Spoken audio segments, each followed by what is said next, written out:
17. E disse aos discípulos: é possível que não venham escândalos, mas ai daquele por quem vierem. Melhor lhe fora que lhe pusessem ao pescoço uma pedra de moinho e fosse lançado ao mar, do que fazer tropeçar um destes pequenos. Olhai por vós mesmos, e se teu irmão pecar contra ti, repreende-o, e se ele se arrepender, perdoa-lhe. E se pecar contra ti 7 vezes no dia e 7 vezes no dia vier ter contigo, dizendo: arrependo-me, perdoa-lhe. Disseram então os apóstolos ao Senhor: acrescenta-nos a fé. E disse o Senhor: se tivesseis fé como um grão de mostarda, direis a esta moreira: desarraiga-te daqui e planta-te no mar, e ela vos obedeceria. Qual de vós terá um servo a lavrar ou a apacentar gado, a quem, voltando ele do campo, diga: chega-te e assenta-te à mesa? E não lhe diga antes: prepara-me a ceia, e cinge-te e serve-me, até que tenha comido e bebido, e depois comerás e beberás tu. Porventura, dá graças ao teu servo, porque fez o que lhe foi mandado? Creio que não. Assim também vós, quando fizerdes tudo o que vos for mandado, dizeis: somos servos inúteis, porque fizemos somente o que devíamos fazer. E aconteceu que, indo ele a Jerusalém, passou pelo meio de Samaria e da Galiléia, e entrando numa certa aldeia, saíram-lhe ao encontro 10 homens leprosos, os quais pararam de longe e levantaram a voz, dizendo: Jesus, mestre, tem misericórdia de nós. E ele, vendo-os, disse-lhes: ide e mostrai-vos aos sacerdotes. E aconteceu que, indo eles, ficaram limpos. E um deles, vendo que estava são, voltou glorificando a Deus em alta voz, e caiu aos seus pés, com o rosto em terra, dando-lhe graças, e este era samaritano. E respondendo, Jesus disse: não foram 10 os limpos? E onde estão os 9?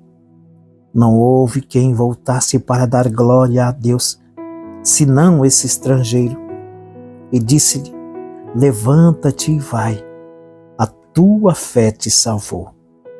E interrogado pelos fariseus sobre quando havia de vir o reino de Deus, respondeu-lhes e disse: o reino de Deus não vem com uma aparência exterior, nem dirão: ei-lo aqui ou ei-lo ali, porque eis que o reino de Deus está entre vós.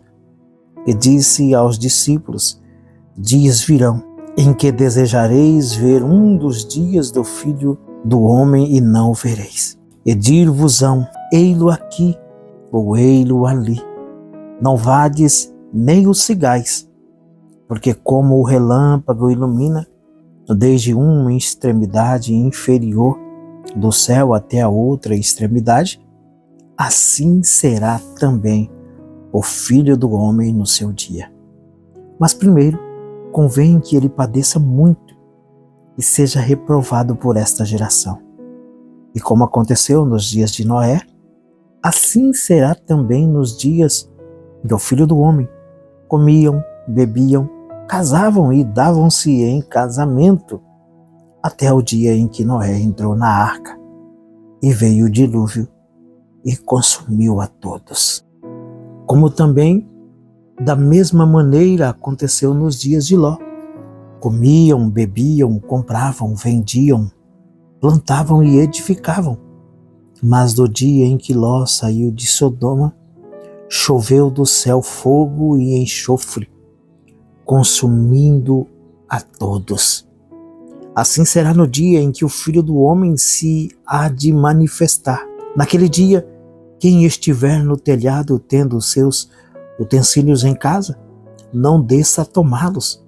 E da mesma sorte, o que estiver no campo, não volte para trás.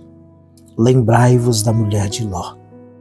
Qualquer que procurar salvar a sua vida, perdê-la-á, e qualquer que a perder, salvá-la-á. Digo-vos que naquela noite estarão dois numa cama, um será tomado e outro será deixado. Duas estarão juntas, morrendo, uma será tomada e a outra será deixada. Dois estarão no campo, uma será tomada e outra será deixada. E respondendo, disseram-lhe: Onde, Senhor? E ele lhes disse: Onde estiver o corpo, aí se ajuntarão as águias.